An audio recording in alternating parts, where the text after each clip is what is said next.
What's up, folks? In today's episode, we're talking about programmable materials using 3D printing. So we're talking about a team that basically cracked the code on how to print liquid crystal elastomers that change shape when heated.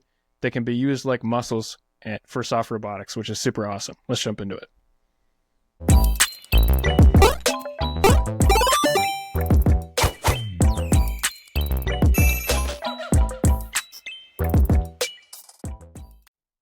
Hey everyone, welcome back to the Next Bite. We're coming at you live wearing some fresh new Next Bite merch. So if you're looking at us and it looks better, this is why. If you're listening to us and we sound happier, that's also why. This is why.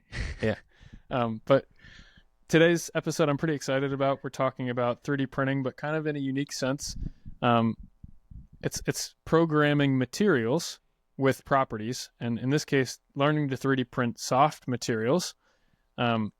That you can essentially program the geometry of soft material and program the way that it shifts under different stimuli, which is pretty interesting. And it has direct applications in the realm of soft robotics. So before we jump too deep into the topic around 3D printing soft robotics, let's talk about the evolution and potential of soft robotics, this field as a whole.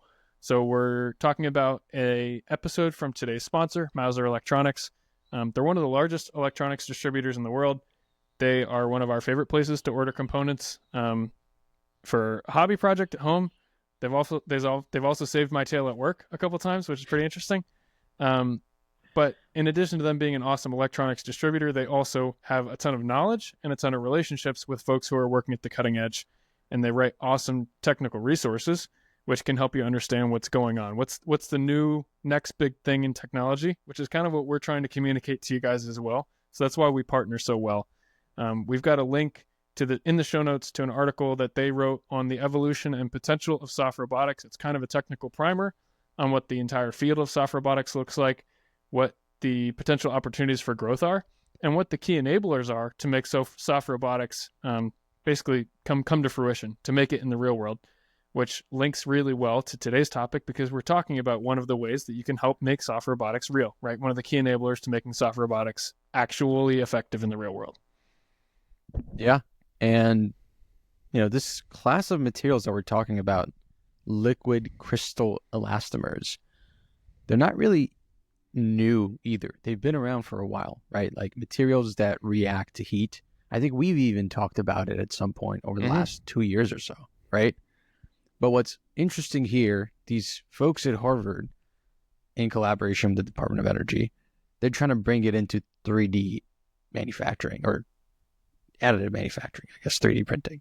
And it looks like the previous attempts at this have been mostly trial and error because the building blocks that allow you to have this incredible mechanical property or even electrical property, depending on what you want to do, is based all on alignment. Like how these little building blocks called mesogens aligned as they're being manufactured.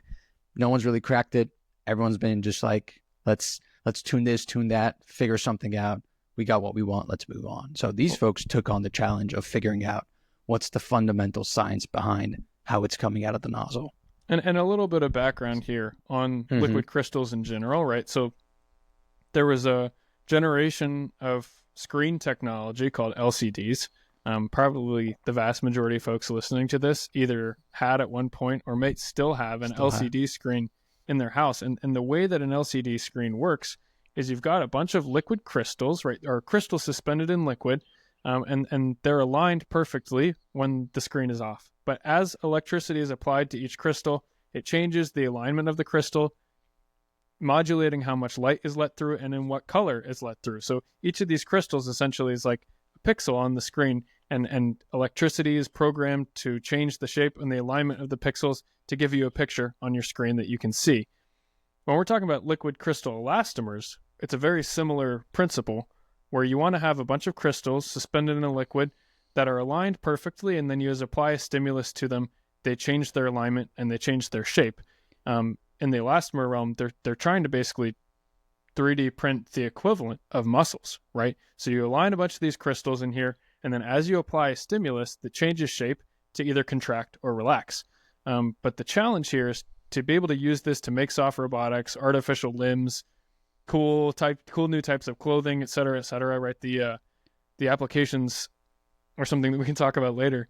But to get this to work, you need to have a way of really programmatically and reliably being able to align the crystals so that when you apply a stimulus, you know exactly what the response is going to be. If the crystals are all randomly scattered throughout this, this artificial muscle that you're making, if you apply heat to it, which is the stimulus they're using here, the muscle is not going to contract in unison or relax in unison the way that you would expect a muscle to. It's actually just going to like spasm all over the place, and it's not actually going to create any macro reaction, right? The entire structure isn't going to change in unison because they weren't aligned when they were placed into that muscle.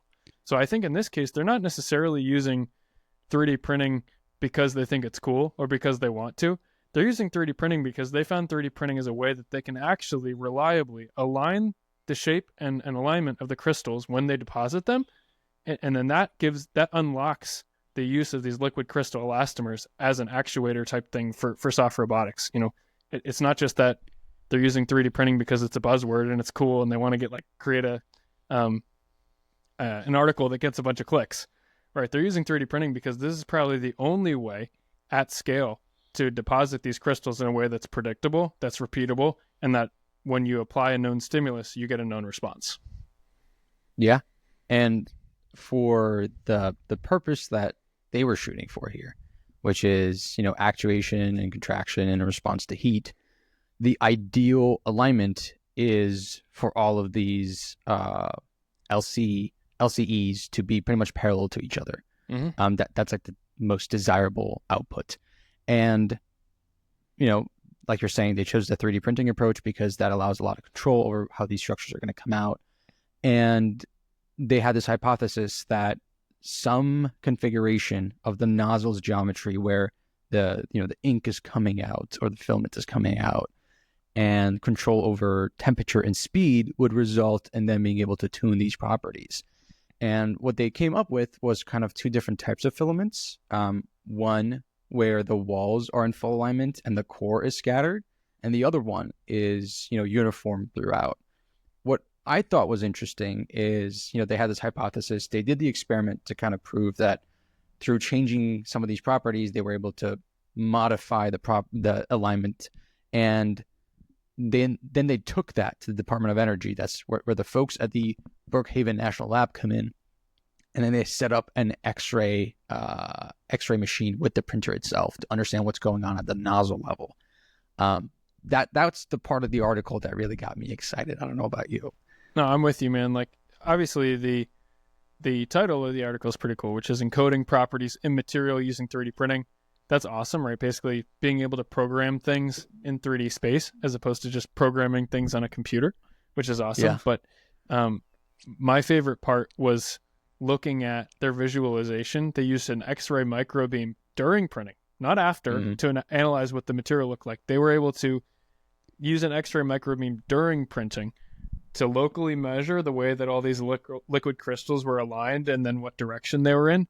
That allowed them to optimize all the different parameters, right? You can change the material, you can change the speed at which you're depositing that material, you can change the speed at which the nozzle is moving, you can change the ambient temperature, the heat. Mm-hmm. You can also change the geometry of the nozzle, which they tried a number of different geometries of the nozzle, and they've basically, the way I think about it, and it's an analogy we use a lot in the podcast because we like to say we're looking for the secret sauce. But in this case, they went through the exploratory phase of creating a recipe and a cookbook to be like, hey, if you want to create these, repeatable structures using liquid crystal elastomers, here's the recipe.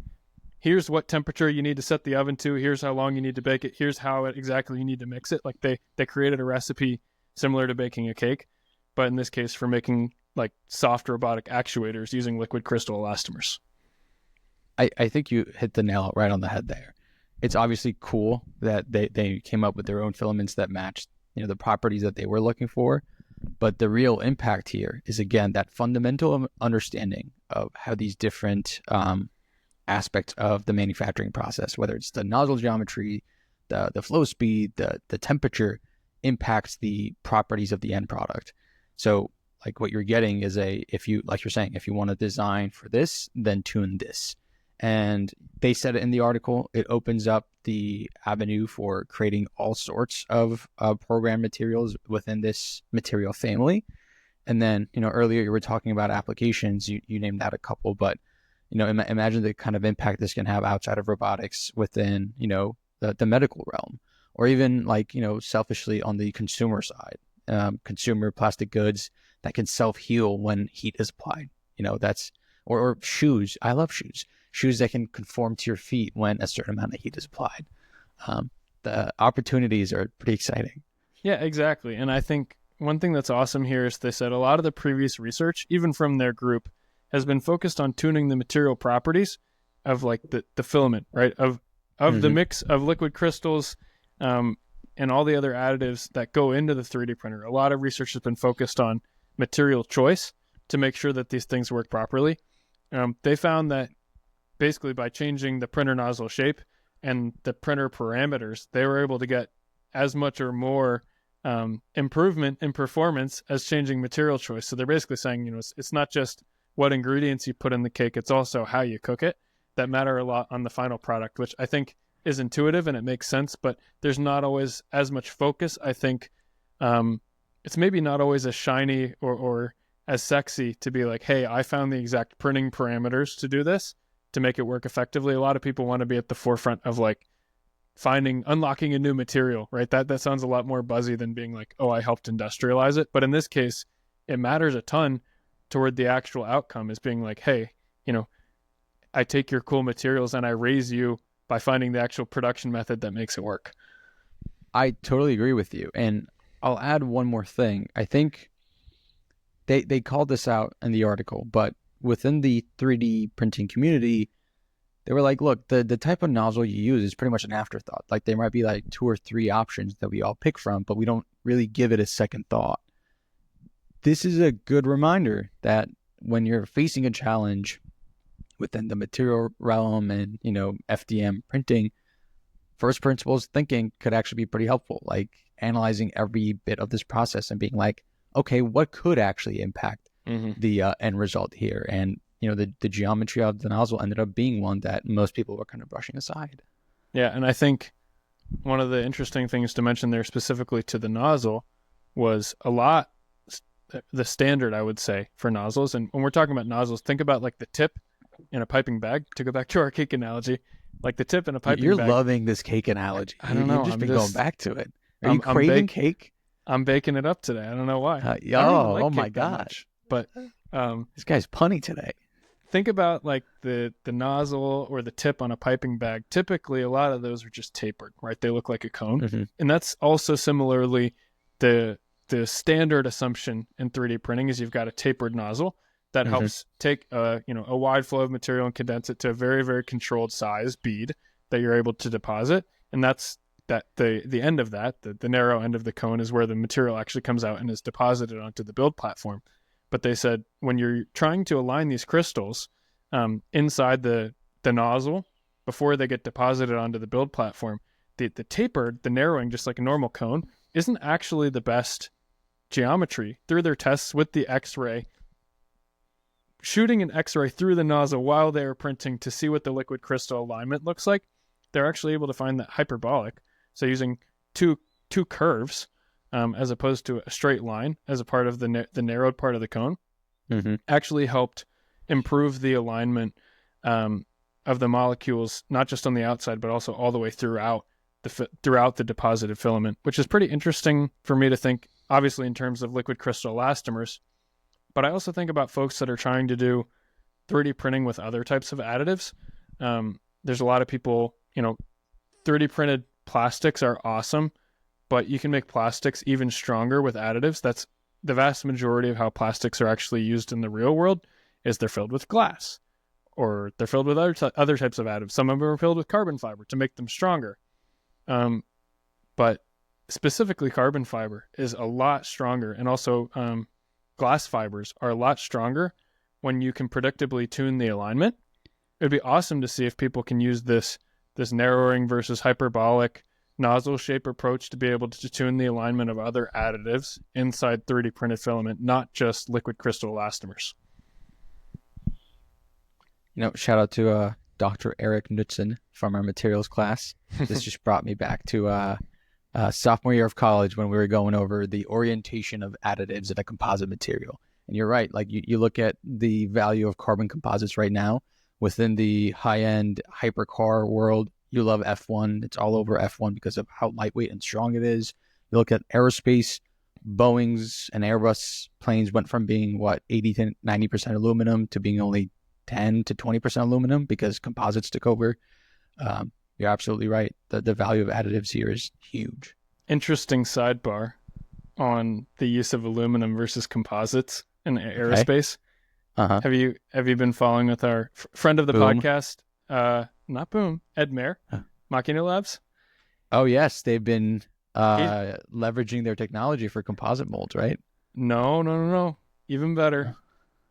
He just roboformed scale model aircraft wing completely out of aluminum, and he says it has a higher strength to weight ratio than a composite contemporary. You're kidding. Yeah. I didn't see this. Pretty interesting. So, friend of the pod, Ed Mayer, hopefully we'll have you back on the podcast and you can talk about what the cool stuff you're doing at Machina Labs. Dude, we gotta fly out. That's what we gotta do. I want to see this thing in person. But pretty sweet. He's basically saying like aluminum is a lost art, right? We've essentially forgotten how to process aluminum at scale for aerospace. And he's saying, with his roboforming, you don't need lots of tooling. You can just have two robots get the exact geometry you want, and maybe, just maybe, it'll perform better than composites because, we kind of, or let's say, give composites a run for their money because while they do have a really high strength to weight ratio, they are also ridiculously expensive to produce. Dang, I'm looking at the post right now. This is crazy. Well, that's a good tangent. I'm glad you brought it up. Sorry, it's like largely unrelated to liquid crystal elastomers. I feel like if you're into the LCEs, you'll appreciate this. Yeah, man. All right. Well, I'll give us a quick wrap up just to summarize what we talked about today. Essentially, we're talking about a team of scientists that found a way to 3D print liquid crystal elastomers, or LCEs. These are special soft materials that move when heated, and they can basically be treated like muscles for soft robotics. They discovered that they can change the printer tip shape, the speed, and temperature, and this controls how the tiny crystals line up inside the material, which determines how the material moves when a stimulus is applied, like heat. So they used X-rays shot it through the printer nozzle during printing, and they created a simple guide. I liken it to a recipe for baking a cake. They made a simple recipe for making these materials behave exactly as needed for robots, for artificial muscles, and for special clothing moving forward. I think it's really interesting. Boom. I love it. All right. Is that the pod? That's the pod. Thanks, everyone. See ya.